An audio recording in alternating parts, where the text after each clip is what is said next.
show you who Mr. Acep is. Yeah. So this is Mr. Acep. His full name is Acep Usman Abdullah. And this is his LinkedIn. I already shared the LinkedIn of him. And his education and qualifications. He got his master's degree from animal science with major in animal production from University of Queensland, Gaddon, Australia in 2018. And he got his Bachelor of Animal Science with major in animal production in 2013 from IPB University. So he basically my junior in IPB. We were in the same organization back then. And then this is also, he also had the additional training, a short course for agriculture policy promoting competitiveness from November until December 2019. You may also see this is the CV for scholarship. Yeah, everything is written. Yeah, it's quite kind of concise. And then his professional experience. Now he is the Associate Agency Director, Excellent Stars Agency Prudential in South Dakota. And previously he was a financial advisor and professional staff financial advisor in Excellent Stars Agency and professional staff in West Papua. And he had some other professional experiences. And his organizational activities, he was the president of Indonesian Student Association in UQ Gaddon in Noga. He probably will tell more about it. And he was the vice president as well for the UQ Indonesian Student Association. And he had some volunteering work in West Papua, in Bojonegoro, and of course in Queensland, Gaddon. Yeah. And this shows that this CV is from him. You can see his signature there. So let me see. Do we have, okay, Alhamdulillah. Brother Acep already here. Brother Acep, okay. Welcome to our class, Brother Acep. Hello. Hello, Kak Dennis. How are you? I'm doing great. How are you, Brother Acep? Yes, quite well actually, but little bit technical issue in my laptop, so I use my phone. But no worries. But I prefer using laptop, but that's okay. I send you a file. Material. Okay, let me open it and I can. Please just say next if you want me to. Do you want me to share the screen? Yes, please. Absolutely. Okay, I'll be your assistant here, Brother Acep. Yeah. All right, thank you. Hello, everyone. Good afternoon. Nice to be here. How many people attending? Okay, let me check. It's a little bit difficult when I'm using phone. Okay, I think around 20 something, yeah. Okay.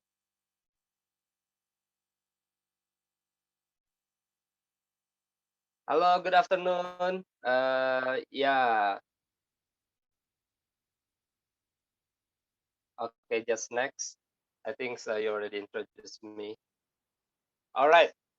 This is my first page. The title. First of all, as mentioned by Kak Dennis, I graduated from the University of Queensland, and in this day, in this nice occasion, I would like to share my experience to you all, and hope this useful, especially those who would like to continue their study abroad. So next. Yes, just a little bit disclaimer, everyone. This is my personal view based on my experiences and literature study. So I'm not a scholarship or course provider. And for this reason, further clarification might be needed. So I'm very open for feedback. So if you guys have a different view, different opinion, please just say it. And of course, I'd like to improve the content and also clarify when necessary. Yeah, just next. Okay, I have three outlines, three main contents of this presentation. First of all, it's about knowing the function of CV and motivation letter. And the second one is understanding content and format. So I think it would be essential for you to understand this, not only content but also the format, because I saw some people CV and I found some ideas, the areas of improvement and the area of maybe need to be strengthened further to be a good CV. And the last one would be a recommendation. So I would like to highlight some common errors and maybe just some tips for you to increase your CV. And then at the end, hopefully, you'll get good CV and motivation letter, of course. And we may discuss later in the breakout room uh, for details. I think everyone has sent CV, and I check just so I need maybe further checking. So in the breakout room we can discuss personally. I mean, everyone's CV. We can discuss as you request. Okay, next. Um, yes. Well, talking about CV, I think it's not more than just personal branding. Yes, that's the main function, either for academic CV or for employment CV. So, as I mentioned, personal branding. So it's important how to brand ourselves. So we have to be confident to show our expertise, to show our experience, to show our study qualifications. That's the important thing. So based on the function, we may have two categories. The first one is about the uh, scholarship and study requirement CV, and the second one is job application CV. So in in this moment, I would like to focus on scholarship or study requirement CV, because the second speaker would explain the last one, job application requirement CV. And this is the screenshot of Australian Award Scholarship Guideline. In this page, you on this page you can see the highlighted requirement. See a curriculum vitae detailing work history and responsibilities and research experience if relevant to the application. So, as you may aware, this is academic CV. So you have to understand and you have to be able to demonstrate your experience in academic context, in academic setting. And of course, it doesn't mean that your work experience is not important. Yes, it's still important, but you need to focus on your academic experience. Yes, including your achievement uh, when you're studying, and you even GPA. That's okay. So you may want to mention in the first part of your CV. So that's the main difference between job application CV. Application CV may be still general. They might not need your detailed academic, but they may need a general one like work experiences, internship experiences, even the history of work may may determine how good you are when you are working. So that's the difference between job application CV and academic CV. And next, okay. So now we are moving to the second part of my presentations about understanding the content and the format. As I mentioned, these are the important ones, because we have to understand the content, both content and the format. For example, in the content, we need to put um, at first the contact details after your complete name, such as email, phone number, and address. And in my previous CV, I mentioned my date of birth, but then I realized it was I mean, it's not necessary because some countries, especially in Australia, it could be a kind of discrimination, even for the academic context. So it would not necessary to mention a date of birth. But in my previous CV, when I was applying for for a scholarship and also applying for the university, I use a date of birth, but that's not um, correct. And then the second one is academic qualification. For example, a bachelor degree, where you did when you undertook that bachelor degree or your undergraduate study. So you mentioned the university and the period of your study. That's important. And in my personal CV, I also mentioned some my achievements when I was undertaking my undergraduate program in IPB. So I just mentioned just three main points. For example, uh, I was runner up for the best student of IPB that year, and the second one, my PN cum laude, and then the last one would be my achievement in PIMNAS, for example, or in other research project. And the third one would be work experiences. Yes, it's still good to mention that because some university may want to see how mature you are in the work setting.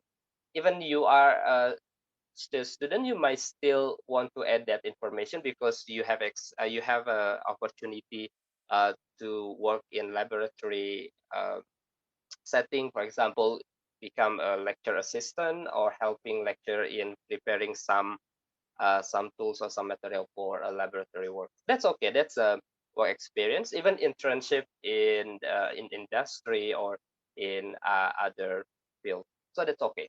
And the second one, research project. Yes, it could be highlighted for those who especially want to apply PhD or even Master of Philosophy, where research is really essential. So you may want to put that as a important part. Maybe before work experience, that's okay because this is very academic setting. And then technical skill, yes, you might want to show you, for example, there are some software for research. You might want to put that one, and even the general one such as Microsoft Office, Word, Microsoft Office, Excel, and uh, Word, present, PowerPoint, and even uh, Canva, for example. Yes, you may want to add that one. And if you are good at public speaking, you may want to be you want to expand as well in your CV. That's okay. And award and achievement, yes, but in my CV, I just put the most related one uh, in the academic qualification context. So I just little bit giving elaboration on academic qualification. Well, now the format. I think many expert mentions 1 to 2 pages. Yeah, more than 2 pages would be maybe some exceptional context. That's okay, but yeah, we need to strict between 1 to 2 pages. And then consistent font, yes, of course. As you may aware, when you are writing a report, when you are writing undergraduate thesis or sort of things, you may want to use consistent font because that's reflecting your personality as well.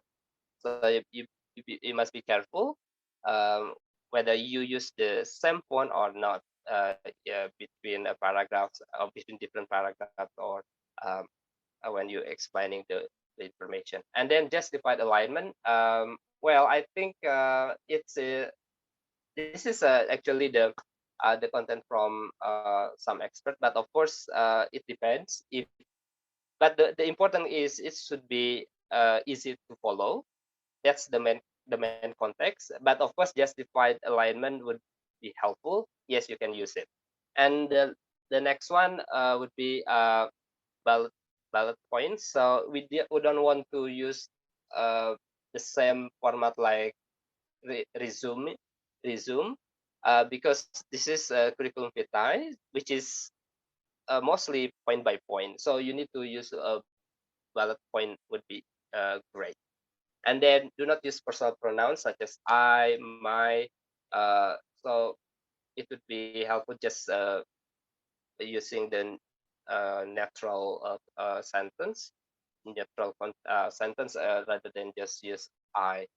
And then do not use abbreviation, etc., etc., or something like that. So this is the general tips that I found uh, from some literature study. Then, of course, some of this I applied in my previous application and it worked. But yes, I mentioned earlier when I used date of birth that time, and then I realized, oh, it was not correct. Then I share to you better to not use it. And next, okay, yes, now, uh, yes, we need you may want to see some common errors here, and you may want to reflect your CV. Because I found some CV is still using photograph, even a formal one, but I don't think it is proper in the academic setting. Yes, some people mention yes for applying a job. Of course, uh, depending on the position that you are applying for. But I think it would be safe if you do not use if you're not using photograph in your CV. Yeah, and then grammatically errors. Yeah, that's why we need proofreading. I think now we have some software to take, and in my personal experience, if I'm a little bit unsure, I just check in Google whether the sentence is common use or appropriately used. Because sometimes we translate from Bahasa to English, then in fact it could be wrong. So better to check the context. I mean, just write the sentence and put in Google and then search. And I think Google sometimes refer to the correct one, and then okay, this is the better words. So we need to know not only just translating but also knowing the context. Even some similar word, I mean the same meaning, but it's not appropriate to use. So this is the difference between basic English speakers or basic English proficiency and the advanced English proficiency. So if you want to see, because the university or um, employee, yes, employer, maybe they don't what I should say. They maybe just consider that you are um, your English is okay. So they don't see whether you are in the basic English or in advanced English or even in intermediate English. So they just expect you have enough time to proofread it. Even you can you have opportunity, big opportunity to ask people, even ask the software. So that's okay. Uh, just do it. Even you are still in basic level, just ask people who are advanced or just asking help from internet or from uh, software. That's okay.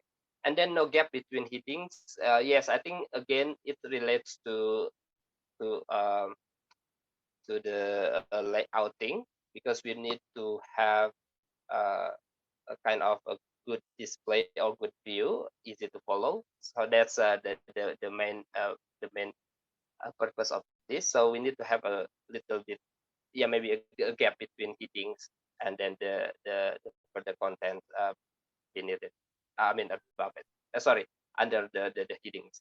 And then the second one, the next one could be used a paragraph format. Yes, many people use paragraph format. As I mentioned, we don't need to do that because it's not resume. It is a curriculum vitae. So we need to use point by point most of the content. And then I think, as I mentioned, use personal pronoun is not appropriate in a curriculum vitae and complicated structure. Yes, I found some people CV really complicated because maybe they want to explain in detail. Yes, to some context good, but of course, some information are not necessary.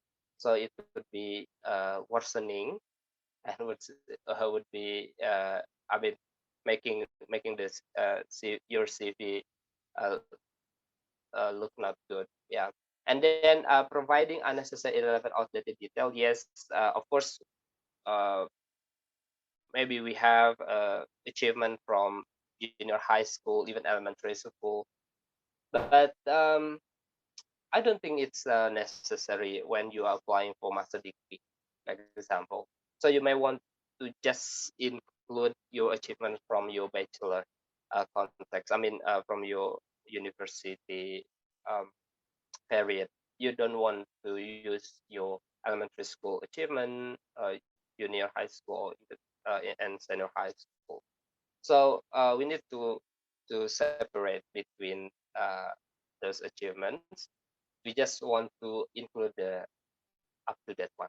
And then lack of specific information. Yes, yeah, maybe we need to see the context for this. But yes, some recruiters or even university don't want to see generic or generic content.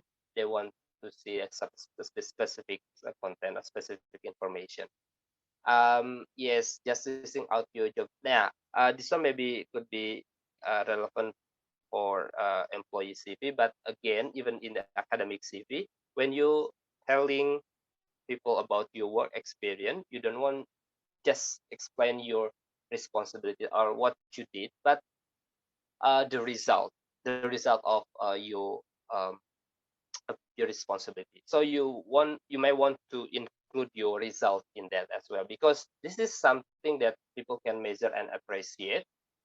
If you just use let's say for example, you are laboratory work assistant in your university, then you just mention, well, my the responsibility in the part of responsibility, you mentioned preparing some tools or some material for laboratory work.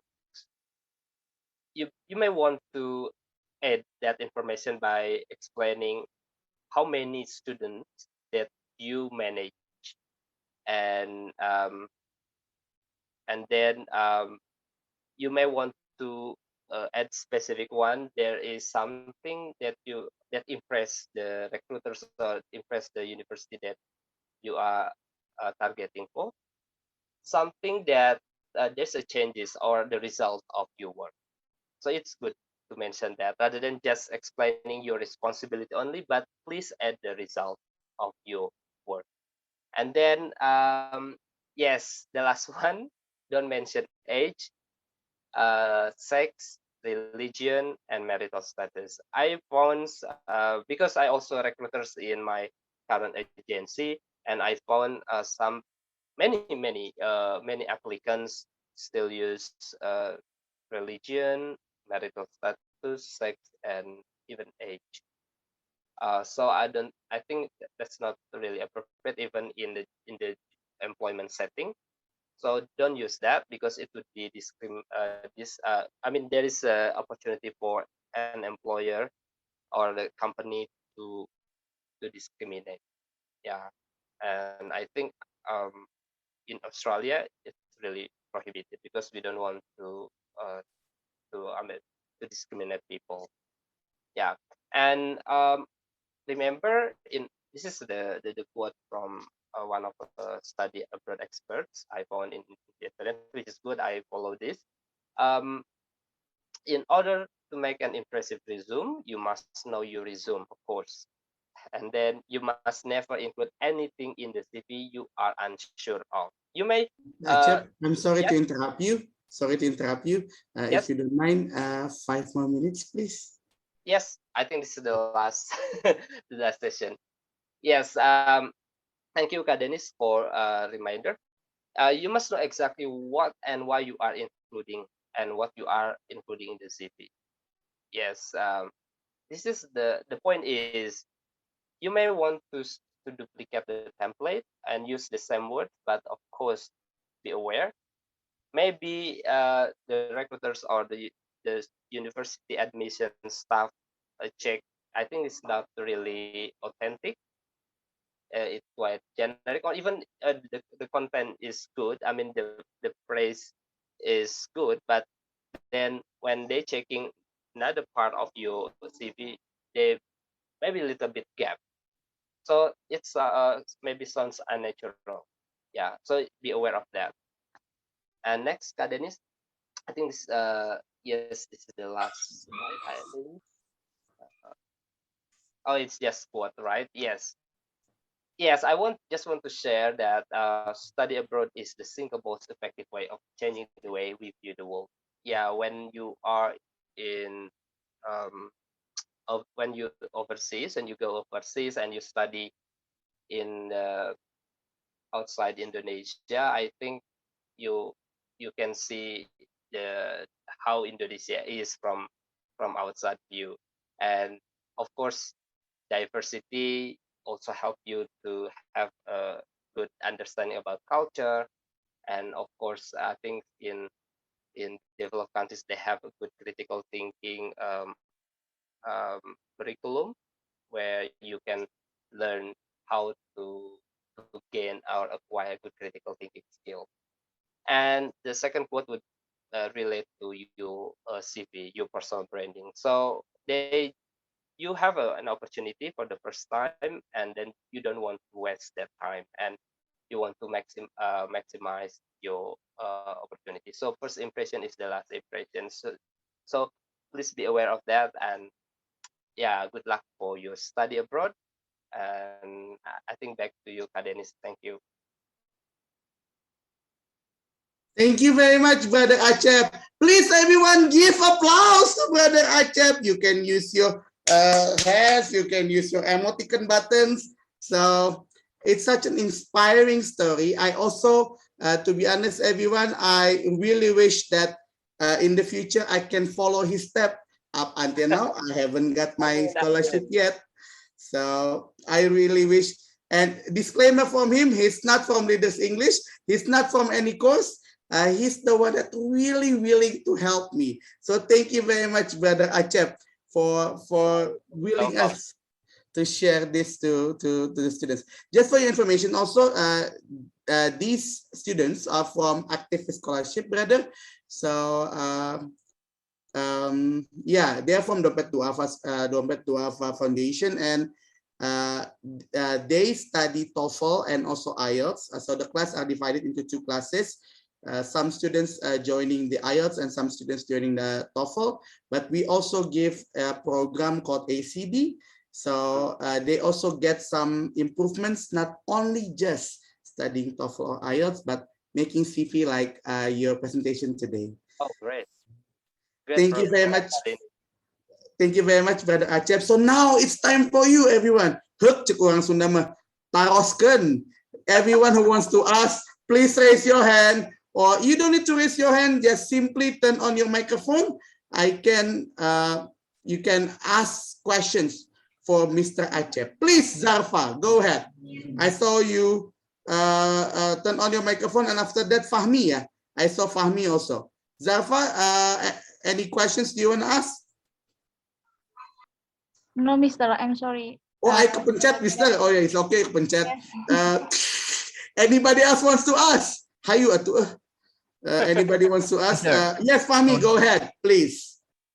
So, excuse me, Mr. Asep Osman. Before, thank you for your knowledge. I think it's an insightful knowledge for me, because CV is one of the important requirement we need to take a job, or to seek a job, or to get some scholarship or universities abroad.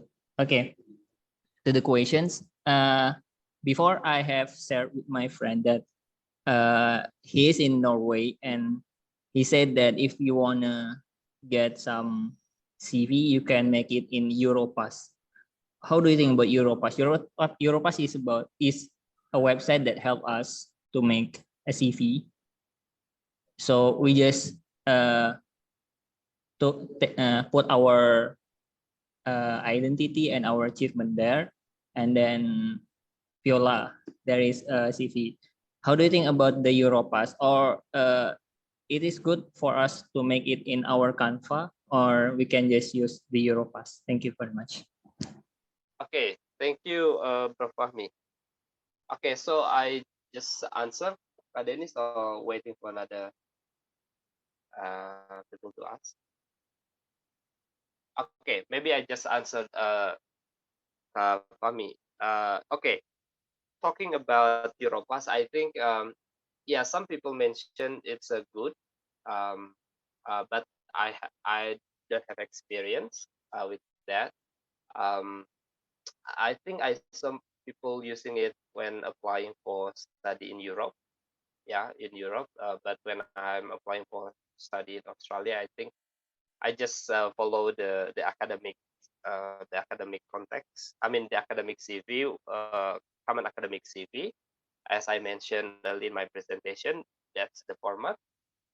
I think you still can try that, and I think Europass really, I believe they have many experts in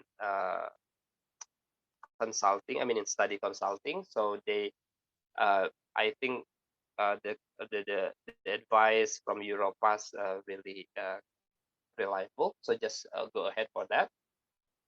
Um, if if you want to customize, for example, I think for me personally, I even in many situations, I prefer to customize something. So I think Europass, I check once the time, but then when so I think it's not really. I mean, it's not my my style. I mean, I I prefer to customize with the format and also the content. But of course, if you have that one from Europass, just go ahead, and you may want to customize as well. So just go for it. So I think that's okay. But as I mentioned, I don't know whether Europass recommends using a photograph, but I don't think it's not right. Is that true? Yeah, it's not required. So it's not required. It's not required, right? Okay. Yeah, but I think that's okay as long as you follow uh, the the general rule that I mentioned earlier. That's okay. So maybe if it would be helpful for you, just go ahead. But if you want to customize, don't worry, just do it. So the point is, we need to use a formal context because this is academic setting, and the important is the content of your experiences, such as your study experiences, your achievements when you're studying, and your research project. Yes. So just my answer is yes. That's okay. Yeah, because I saw some in some occasion, um, and ever use Aeropass, but not. I didn't use it for my CV when I was applying for my study in Australia. Yeah. Thank you very much, sir. One more No. question. Please go ahead, Fahmi. Yeah, thank you. Thank you very much, Mr. Denny. So one more question. It's about CV and portfolio. Before I just like thinking that CV and portfolio is the same, but there are someone told me that there are so many difference about between the two of them, between the portfolio and the CV. One of the difference that they told me, portfolio is more specific than a CV. CV is like a general or the big big picture about us.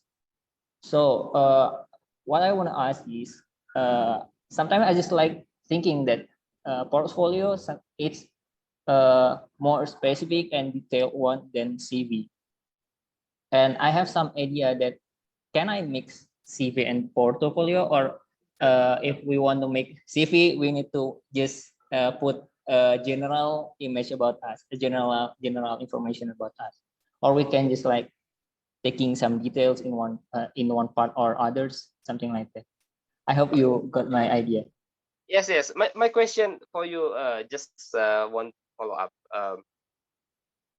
So have you ever used portfolio for any purpose?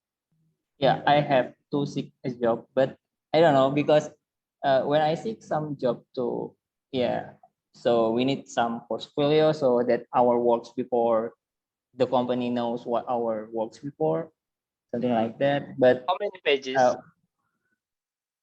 not much, maybe one page, and it's especially specific about talking about my work, previous works, like that. Yeah. Mhm. All right. Okay. Again, maybe it would be really related with the employee CV. I mean, for applying a job. Um, but of course, if that portfolio really relate to your work experience, that's relate to your academic setting, it would be helpful, of course, if you include that in your academic CV. But the point is, how do you describe that experience would be a critical. I mean, the way you deliver specifically, but of course, in a simple way. I mean, don't put too much words. So just specific, but don't too much word. That would be the uh, would be my suggestion. So you may customize that and just incorporate your the information from portfolio into your academic CV, but then just make sure it's simple and easy to follow. So that's the point. So you may want to little bit, you know, how I call just summarize and just take the the most highlighted one and then put that in your CV. So that's okay. I think everyone's style, that's okay, as long as I mentioned, there's some formal style that you need to follow, while the content really is up to you. Yeah. So just good luck, and you may want to consult with people, even with Kadedis, just want to check. Yeah, that's okay. I think it's good to ask people, check your work. I mean your CV. Yeah, thank you, sir. Because Thank you. sometimes, yeah, I think I give an excessive information that it is not needed. Thank you very much, sir. I No think worries. You, Brother Fahmi. One more participant probably. Anybody wants to ask? Sofa, please, Sofa. Go ahead. Yes, sister. So I have two questions, sir.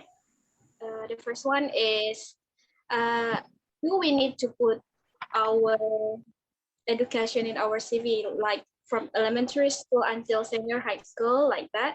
And then the second question is, you said that you are recruiter in your agency, right? So my question is, what things that make you like this is you choose someone's CV and like just only read once and you choose them like that, Mr. Or just see from work experience, volunteer experience, or achievements like that, Mr. Thank you, Okay. sir. Okay, no worries. Thank you for your questions. Really interesting. Yes, I think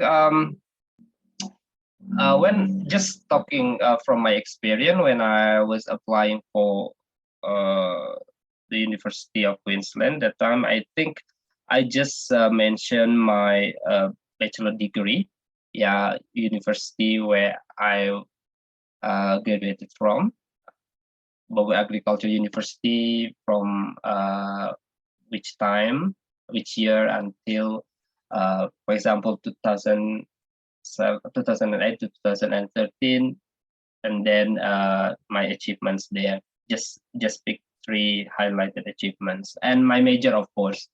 I just mentioned my major as well in there, and then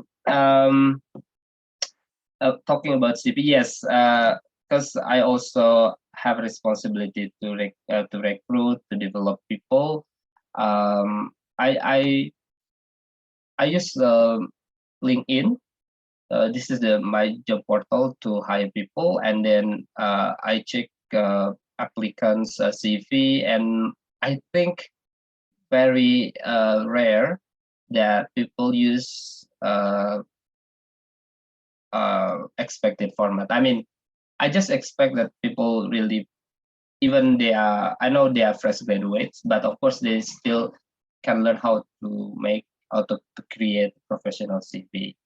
But then, in fact, maybe they use generic ones and just use photograph, and even I found religion there, date of birth, and then sex and something like that. So really something that may discriminate, I mean, employee discriminate that.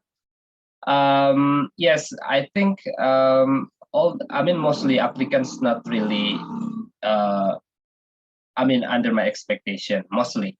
But then when I found the ones that really, what we call, impress me, then of course I follow up very, very well, because I know when they wrote this CV very, very clear, and they use a professional format, and I could see that they actually have a good personality.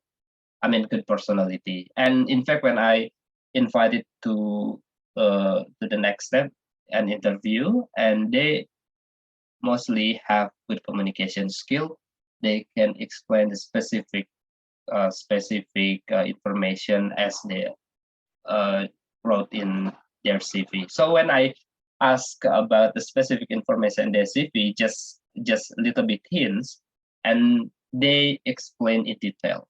So then at the same time, I'm clarifying that the information. So of course I'm happy. I'm happy with this applicant, because what they wrote really can be clarified when they are attending an interview session. So that's my experience when I'm a recruiter. I mean, yes, I still recruiter now, but of course, as I mentioned, my experience as a recruiter, I think most applicants do not use professional format. But of course, yeah, I have no the option. Just trying to find the best one. Thank you very much, Mr. Eka. How about Mr. Acep? What do you think you want to say for your juniors, please? Okay. Well, first of all, I'm really enthusiastic to see many people have a great what we call enthusiasm or spirit to learn, even now during weekend. Means that you are actually really want to learn something new, want to strengthen your capacity, your and then your chance to be accepted in the scholarships application or going abroad. And as far as I learned your CV, I think overall good. Yeah, maybe some of you still confused whether this is acceptable for job CV or for scholarship CV, but that's okay. I think general view already delivered. I mean, the formula for scholarship CV, for academic CV already delivered. But of course, as I mentioned, you may need to consult further to make sure that you are in the right track. Because in previous breakout room, I got a CV. Then I found that I think your view was right, but the way that you deliver the message maybe need further improvement. So better to consult. So that's my clear message. Better to consult people who already experienced. So the communication with you all guys still ongoing, not just in this session. Kak Dennis, yeah, you may want to ask me, just direct message, ask my WhatsApp number to Kak Dennis, feel free. Okay, good luck. Thank you very much, Mr. Acep and Mr. Eka.